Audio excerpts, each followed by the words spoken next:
Halo, assalamualaikum warahmatullahi wabarakatuh, teman-teman semua. Alhamdulillahirabbil alamin. Kali ini kita jumpa lagi di Kandang Budi Luhur. Sebelumnya, buat teman-teman semua, terima kasih atas dukungannya terhadap channel YouTube Kandang Budi Luhur.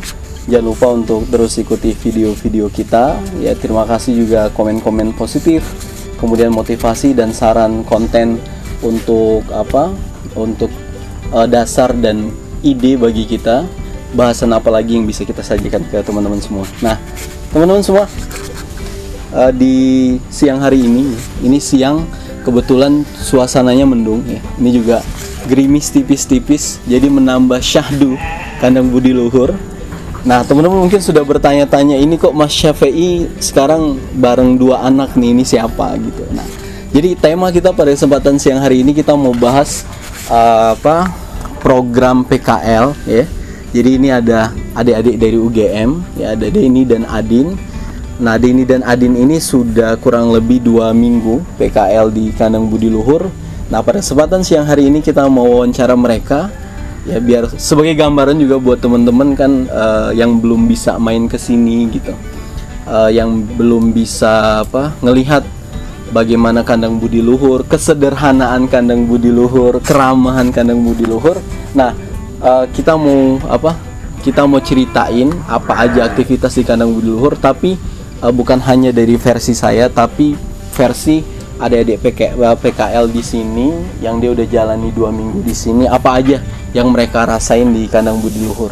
Nah, sebelumnya kita minta mereka kenalan dulu ya. Nah, sehat ya. Ini kali ini diwawancara masuk channel Kandang Budi Luhur ya. Jangan sampai nggak nonton juga dua-duanya ya. Jangan sampai udah subscribe ya Kandang Budi Luhur. Nah, sekarang kita minta mereka kenalan satu-satu dulu dari kanan ya. Monggo. Yang baju merah dulu. Dari kanan saya. Oke. Perkenalkan teman-teman semua, nama saya Denny Hermawan, mahasiswa Fakultas Peternakan UGM, dan saat ini masih menjalani program PKL di Kandang Budi Luhur. Oke, nama panggilan Denny. Panggilan Denny. Asalnya? Asal dari Wonogiri. Oh, Wonogiri ini berarti kalau yang berasal dari Wonogiri kita tahu lah, dia pejuang lah. Jadi kan demografi ya. Dari Wonogiri itu naik turun. Oh, makanya betisnya gede, tangannya gede. Denny teman-teman dari Wonogiri ya. Sekarang mahasiswa akhir ya di UGM ya. Angkatannya kita nggak usah sebut. Oke, sekarang selanjutnya di sebelah saya ini ada siapa? Oh iya, perkenalkan teman-teman semua, nama saya Adin. Nama panjangnya Muhammad Amrobaudin, sama mahasiswa Fakultas Peternakan Universitas Gadjah Mada. Saya akan menyebutkan angkatannya, yaitu angkatan 2016 ya. Angkatan 2016. 2016, asal dari Ngawi, Jawa Timur. Oke, siap. Ini dua-duanya 2016. Iya, insyaallah. Iya, insyaallah. Jadi dari Ngawi dan dari Wonogiri. Jadi sama-sama kita tahu bahwa Ngawi dan Wonogiri ini memang tempat orang-orang pekerja keras ya. Insyaallah. Gitu, teman-teman.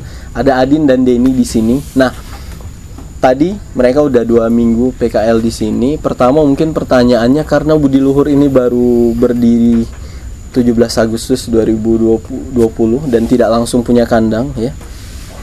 Kita aktivitas masih di luar, bahkan saya juga masih sewa-sewa, cari-cari tempat sewa kandang kelompok. Alhamdulillah udah dapet, tapi sampai hari ini belum bisa saya isi ya. Masuk kandangnya belum bisa saya pasang di sana karena saya masih fokus di sini. Nah, baru punya kandang kan Oktober gitu. Nah, kok teman-teman bisa tahu informasi ada Kandang Budi Luhur? Nah, diceritain dulu dari Denny mungkin. Ya. Untuk pertama kalinya tahu Kandang Budi Luhur, yang pertama dari Mas Syafi'i kayak gitu. Nah, kan cukup mengikuti juga aktivitasnya di Instagram atau di WhatsApp kayak gitu, di statusnya, dan kebetulan udah kenal Mas Syafi'i agak lama. Lebih lama ya. Dan kebetulan di kampus sempat jumpa juga ya. Dan karena tahu ada Kandang Budi Luhur yang sering yang sering dibuat status atau diceritakan sama Mas Syafi'i. Nah, karena kebetulan saya juga belum PKL dan akhirnya memutuskan untuk mencoba PKL di sini seperti apa, dan alhamdulillahnya bisa untuk PKL di sini. Alhamdulillah. Jadi ceritanya memang bukan budi luhur dulu, tapi kenal sama saya dulu. Ya. Tapi saya kenal atau enggak? Oh, saya kenal juga ya. Ini kita memang sering jumpa karena saya juga lulus 2017, ini masuk 2016 ya. Oke. Nah, Adin sama mungkin hampir sama ya. Hampir sama. Karena kondisi di Jogja juga COVID. Dan juga di Indonesia juga kan. Kemudian sebenarnya saya tahu dari tangan kedua sih, tapi saya lebih tahu Mas Syafi'i-nya bagaimana. Ketika itu kan hanya Mas Syafi'i, ya udah kita karena saya lebih percaya ke ownernya. Ini menjilatnya bagus sekali.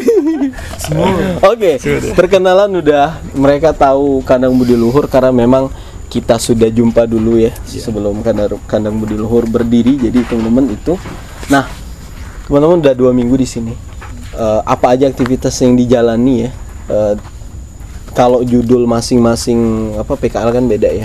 Kalau ini penanganan limbah, mungkin Denny nanti spesifik lah bahas penanganan limbah, bagaimana kandang di sini ya. Kemudian limbahnya gimana gitu. Karena judul kita hari ini adalah menceritakan bukan hanya dari sisi saya tapi dari sisi teman-teman, biar jadi gambaran juga buat teman-teman di rumah gimana sih kandang budi luhur itu ya. Nah, Denny mungkin di limbahnya ya, boleh ceritain sedikit-sedikit tentang ternaknya, penanganan limbah seperti apa, terus aktivitas apa kemarin yang diikuti yang berhubungan dengan limbah ya kan.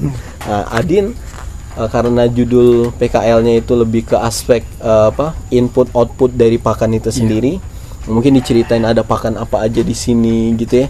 Saya pakai pakan apa aja, saya pakai bahan apa aja, kemudian apa aja yang Adin rasain berhubungan dengan pakan ya. Termasuk kalau mau diceritain tentang input output ya, termasuk tadi limbah juga boleh. Nah, sekarang dari Adin dulu. Teman-teman kita dengerin jadi cerita Adin nih di kandang budi luhur selama 2 minggu ini berhubungan dengan input output pakan sesuai dengan judul PKL dari Adin. Ya, Din. Iya, teman-teman semua izin ya untuk mengemukakan beberapa hal yang sudah saya pelajari di kandang budi luhur bersama Mas Syafi'i. Jadi di sini tujuan utama saya PKL yaitu tentang ingin tahu output dan input tentang pakan, terutama tentang bisnis pakan ternak di sini ya. Bisnis pakan ternak di sini ada 2 sumbernya, karena dari hijauan juga ada di lahannya juga yang konsentrat dan pakan kering seperti ini ya. Nah, yang setahu saya, sepenglihatan saya selama 2 minggu di sini, pakan yang disediakan oleh kandang budi luhur cukup lengkap, terutama dari segi nutrisinya. Dan untuk ternak domba maupun kambing juga sudah sangat bagus ya. Itu yang diutamakan di sini adalah pakan kangkung kering ya, Mas. Kangkung kering. Sumber serat utama kangkung kering. Kemudian ada juga ampas kedelai. Ada juga kulit kacang hijau. Dan masing-masing saling melengkapi. Segi nutriennya. Ada complete feed juga ya. Complete feed dari kandang budi luhur sendiri. Ya. Jangan lupa dibeli. Kemudian di lahan ada rumput odot. Yang kita juga kemarin saya cari bibitnya juga bersama, dan nanti juga bisa dialokasikan ke teman-teman yang mau beli ya. Udah kirim kemana aja kemarin? Dari sini sampai ke Bogor. Bogor ke Klaten, Subang lintas provinsi. Oke, Masya Allah. Mungkin itu aja. Oke ya, jadi ada banyak pakan di sini. Jadi teman-teman, ini Adin juga sudah menjelaskan sesuai dengan yang sudah saya jelaskan. Sumber serat yang saya gunakan adalah kangkung, teman-teman, untuk Desember sampai Maret ini khususnya. Nah, ini yang perlu saya juga garis bawain ke teman-teman, bahwa budi luhur tetap menggunakan hijauan, tapi untuk Desember sampai Maret karena memang berdasarkan pengalaman, bukan ramalan ya. Kemarin kan viral banyak tentang ramalan, ini pengalaman. Beda pengalaman sama ramalan ya. Nah, berdasarkan pengalaman memang untuk bulan Desember sampai Maret ini kondisi hijauan itu kan kadang kita kan juga berhubungan dengan cuaca ya.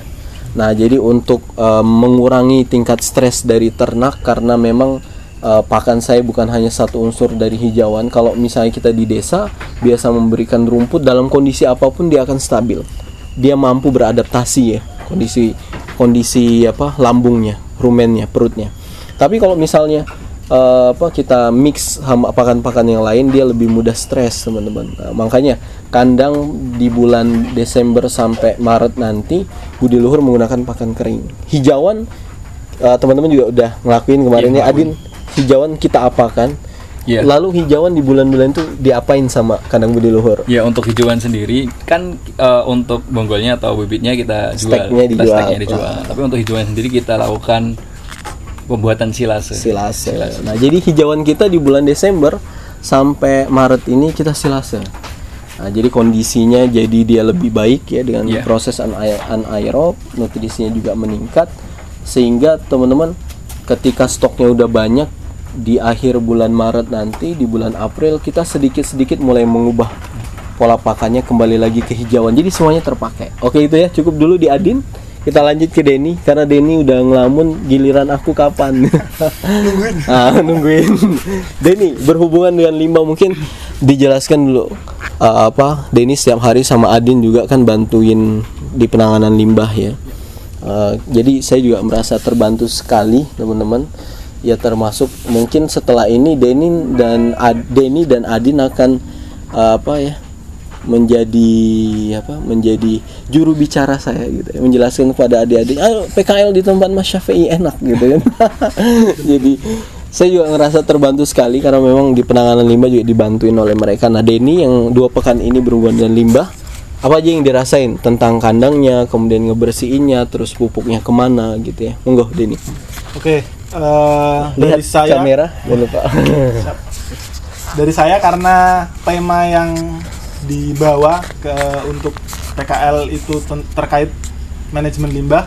Jadi di kandang budi luhur concernnya di manajemen limbahnya. Dari mulai koleksi kotorannya atau mungkin kita kenalnya serintil dan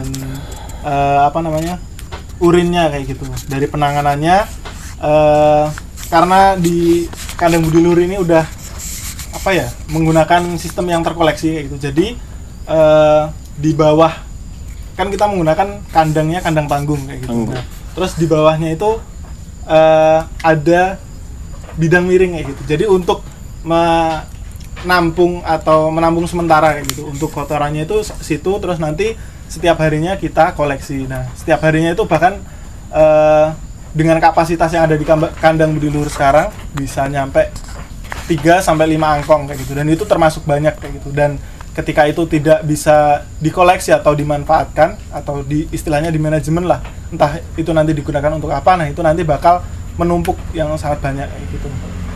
Terus untuk yang urinnya atau limbah cairnya itu di kandang budi luhur udah ada salurannya. Jadi ketika urin turun dan masuk ke saluran, nah itu nanti langsung ditampung ke sumur yang sudah tersedia, dan itu nanti di dalamnya ada tong kayak gitu untuk mewadahi limbah cair itu. Nah, nantinya bisa diolah juga menjadi pupuk organik cair kayak gitu. Terus untuk kemarin yang sudah dilaksanakan kayak gitu, untuk limbah padatnya jadi pupuk organik itu udah dimanfaatkan kayak gitu ya. Udah ada kebetulan bermanfaat untuk petani cabai kayak gitu. Nah, kemarin udah diantar berapa karung? 40 karung 39. Satunya enggak. Oh iya. 39 karena terbatas membawanya. Oke. Ini udah kayak ujian PKL ya. Jadi buat dosen penguji Denny yang terhormat nanti ya. Ya, yang terhormat dosen penguji Denny dan Adin mungkin bisa ngelihat nih video ini ya. Insyaallah. Oke, jadi teman-teman itu ya berhubungan dengan spesifik tentang judul mereka. Jadi memang inilah yang kita terapkan di kandang budi luhur, meskipun tidak semuanya kita koleksi ya, ada juga yang belum kita koleksi ya, biar jadi pembanding juga ya. Untuk padat, kotoran padat dan cairnya dia langsung masuk ke tanah juga ada. Jadi teman-teman juga kalau mau silaturahim ke sini silakan. Kandang kita sederhana tapi kita berupaya buat ramah ya. Nah, jadi Denny dan Adin 2 pekan di sini nyaman ya, insyaallah. Insyaallah nyaman, luar biasa. Oke, selanjutnya mungkin kita keluar dari tema PKL kalian. Terus tentang ini deh, tentang komentar terhadap budi luhurnya sendiri, ternaknya, kemudian orang yang keluar masuk ke sini itu biasanya dia ngapain gitu ya. Nah, mungkin bisa diceritakan ke teman-teman. Kalau dari Adin, sekarang dari Denny. Oh ya. Jadi untuk secara umumnya pandangan saya terhadap kandang budi luhur ini adalah tempat yang baik buat mungkin teman-teman atau bapak-bapak, ibu-ibu yang mau belajar tentang peternakan, ini adalah tempat yang baik karena ownernya Mas Syafii ini sangat murah ilmu sekali kayak gitu. Jadi selama kita di sini PKL di sini hampir setiap hari banyak orang yang datang, entah untuk bertanya-tanya, konsultasi terkait kandang, pakan dan lain sebagainya, banyak sekali kayak gitu. Jadi merupakan tempat yang baik lah untuk belajar buat mungkin apa ya, peternak pemula kayak gitu ya, mungkin baru akan memulai atau sudah memulai dan perlu konsultasi kayak itu, mungkin ini adalah tempat yang baik. Terus untuk selain itu juga untuk ternak-ternak di sini itu gemuk-gemuk, apalagi ada bibit-bibit unggul kayak gitu yang ada di sini kayak gitu. Jadi ketika kita melihatnya pun kita udah seneng kayak gitu, udah yakin kayak gitu, karena peternakan itu kan dilihat dari ternaknya dilihat apakah terurus atau tidak, apakah kurus-kurus atau tidak, dan untuk di kandang budi luhur alhamdulillahnya sangat memperhatikan itu, dan ternak-ternak di sini bisa dibilang bagus. Oke, itu ya. Makasih, semoga tidak lebay. Ya, semoga itu doa. Tapi ya. Bener. Semoga itu doa, kita aminkan teman-teman. Jadi itu dari Denny. Kita lanjut dulu dari Adin, gimana Din? 2 pekan di sini. Mereka juga masih 2 pekan ya di sini ya. Rencana sampai akhir Maret. mau KKN nanti. Oke, lanjut dulu. Adin, gimana Din? Oh iya, mungkin saya juga cerita bagaimana dilema PKL sendiri ya. Mungkin teman-teman di sini yang masih mahasiswa yang belum PKL pasti berharap PKL di perusahaan yang mungkin wah besar atau yang punya sistem yang sudah bagus. Ya, berarti kita juga tahu gimana nanti di perusahaan besar itu seperti ini. Nah, tapi kenapa saya kok memilih di kandang budi luhur sendiri? Karena saya ingin terlibat di nantinya pada budi luhur kan akan menjadi besar. Saya ingin terlibat di awal-awal. Insyaallah itu jadi niat saya juga. Dan kelebihan ketika kita PKL di tempat yang lebih rinci, yang sistemnya masih kita bantu untuk juga menjadi lebih baik, kita tahu seluk beluknya semuanya. Kalau kita di perusahaan besar pasti hanya tahu di beberapa aspek saja, atau ada yang mungkin sedikit tidak diberi tahu kepada kita. Tapi ketika bersama Mas Syafii ini, saya lebih tahu banyak hal dan lebih banyak belajar tentang sistem dari hulu dan hilir di kandang budi luhur sendiri, seperti itu. Nah, kemudian untuk ternaknya di kandang budi luhur sendiri seperti yang dibilang Mas Denny, bagus, terurus. Saya melihat bukan dari kacamata saya sendiri ya, tapi juga dari kacamata orang yang datang ke sini untuk belajar. Ketika saya melihat respon beliau-beliau yang datang, mungkin dari peternak yang baru atau peternak yang juga sudah lama melihat di sini, wah ini ternaknya besar-besar ya Mas. Nah, itu juga dari kacamata beliau-beliau, bukan hanya dari kita sendiri yang bilang, tapi dari tamu yang datang. Dan memang saya rasa itu juga jadi suatu patokan bahwa kualitas juga dijaga banget di sini. Oke. Kemudian kalau saya lihat dari manajemen, manajemen di sini kalau dilihat kan tadi Oktober ya Mas pindah di kandang sini. Kalau seperti bayi baru merangkak ya? Iya, baru merangkak. Ya, saya kira itu sudah bagus dengan proses yang dari Oktober sampai sekarang Februari, dan nantinya juga makin besar. Saya kira kandang budi luhur sudah sangat baik untuk menjadi prototipe atau percontohan para peternak yang ada di area Yogyakarta. Amin. Oke, keren sekali ya. Jadi komentar mereka sangat positif ya. Jadi ini kita aminkan semoga sebagai doa buat kandang budi luhur. Nah, teman-teman, mungkin itu ya, karena kita udah 18 menit bersama teman-teman di sini. Sekali lagi, ini Denny, ini Adin ya. Kalau mau kontak saya dulu. Enggak. Jadi terima kasih Denny dan Adin sudah bersedia kita wawancarai di kesempatan kali ini.